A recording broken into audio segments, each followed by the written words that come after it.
এই গরমে পটল দিয়ে রুই মাছের পাতলা ঝোল আমাদের বাঙালিদের কাছে ভীষণ প্রিয়। আর আজকে আমি ফোড়ন দিয়ে মানে দুবার ফোড়ন দিয়ে এই ঝোলটাকে আরও টেস্টি, হেলদি এবং ইয়াম্মি বানিয়ে তুলেছি। তো বন্ধুরা চলুন আজকে দেখব পাতলা করে পটল দিয়ে আলু দিয়ে একদম জ্যান্ত রুই মাছের একটা ঝোল, যেটা কিন্তু খেতে ভীষণ টেস্টি।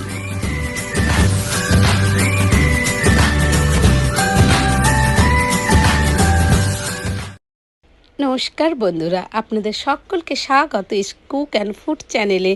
আজকে একটা বাঙালিদের প্রিয় রেসিপিতে। তো আমি দেখুন রুই মাছ এখানটায় জ্যান্ত একটা রুই মাছ এনেছিলাম বাজার থেকে, যেটা ধুয়ে ভালো করে পরিষ্কার করে নুন হলুদ দিয়ে মাখিয়ে নিলাম আর তেল দিয়ে ভালো করে লাল করে উল্টে পাল্টে ভেজে নেব। বন্ধুরা আমি যেভাবে রুই মাছের মধ্যে হলুদ নুন মাখালাম, এই প্রসেসে কে কে মাখান আপনারাও জানাবেন কিন্তু।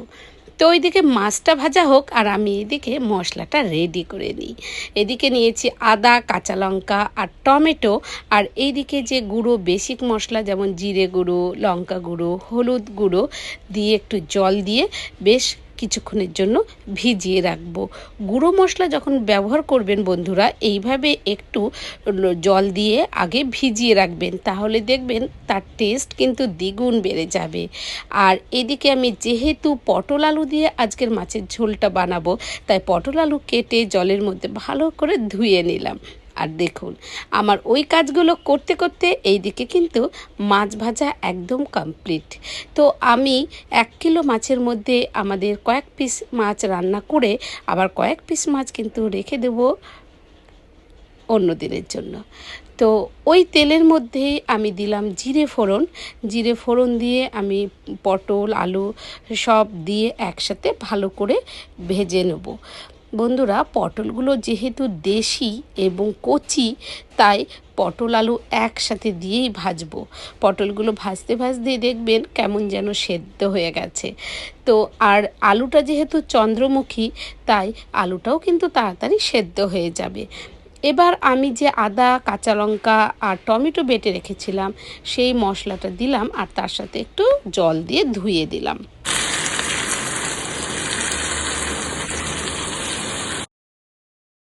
আমার যেগুলো বাটা মশলা ছিল আদা, লঙ্কা এবং টমেটো, সেটা কিন্তু বেশ ভালো করে কষে গেছে এবং যেহেতু একটু জল দিয়েছিলাম মিক্সিটা ধুয়ে, তাই সেদ্ধও কিন্তু বেশ ভালোভাবেই হয়েছে। এবার আমার যে গুঁড়ো মশলাগুলো ভেজানো ছিল সেইটা দিয়ে দিলাম পরিমাণ মতো নুন। বন্ধুরা অনেকভাবে তো আপনারা রুই মাছের ঝোল করে খেয়েছেন, একবার এই গরমে এইভাবে খেয়ে দেখবেন আপনার মুখে স্বাদ পাল্টাবে। আর এক থালার জায়গায় আপনার মনে হবে যে আরেকটু ভাত খাই, এক থালা ভাত নিমিষেই শেষ করে ফেলবেন। তো দেখুন আমার কিন্তু এখানে কষানো হয়ে গেছে। পরিমাণ মতন আমি এখানে জল দিয়ে দিচ্ছি। জলটা গরম জল ব্যবহার করবেন, তাতে দেখবেন ঝোলের স্বাদ অনেক গুণ বেড়ে যাবে। তো আমার এখানটায় দেখুন জল দেওয়ার পর আমার ভালো করে টকবক করে যখন ফুটবে, তখন আগে থেকে ভেজে রাখা মাছগুলো আমি এর মধ্যে দিয়ে দেব।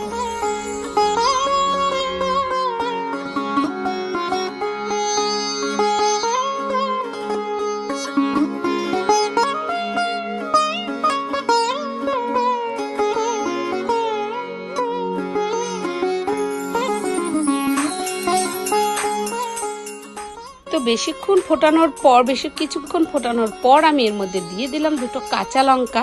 আপনারা ঝাল বেশি খেতে চাইলে লঙ্কাগুলো চিড়ে এবং আরও বেশ কয়েকটা কাঁচা লঙ্কা দিতে পারেন। আমি ঝাল আমাদের পরিবারের কেউ খায় না সেই জন্য 2টো কাঁচা লঙ্কা দিলাম। তো আমি একটা পাত্রে এটা ঢেলে নিলাম। এবার চলুন আরেকটা কড়াইয়ে আমি এখানটায় 2 চামচের মতন তেল নিয়ে তাতে 5 ফোড়ন আর শুকনো লঙ্কা দিয়ে ওই ঝোলটার মধ্যে ফোড়নটা আবার ঢেলে দিলাম। এই গেল আমার 2 ফোড়নে আজকে পটল আলু দিয়ে রুই মাছের ঝোল। প্রথমে দিয়েছিলাম জিরে ফোড়ন, তারপর এখন 5 ফোড়ন আর শুকনো লঙ্কা দিয়েই আমি এটা ঢেকে দেব। ঢেকে দিলে আমার যে ফোড়নের যে গন্ধটা সেটা কিন্তু ঝোলের মধ্যেই থাকবে, বাইরে বেরোবে না। তো চলুন বন্ধুরা আমি একটা বাটিতে সার্ভ করে নিলাম। তো বন্ধুরা কেমন লাগলো কমেন্টস করবেন কিন্তু।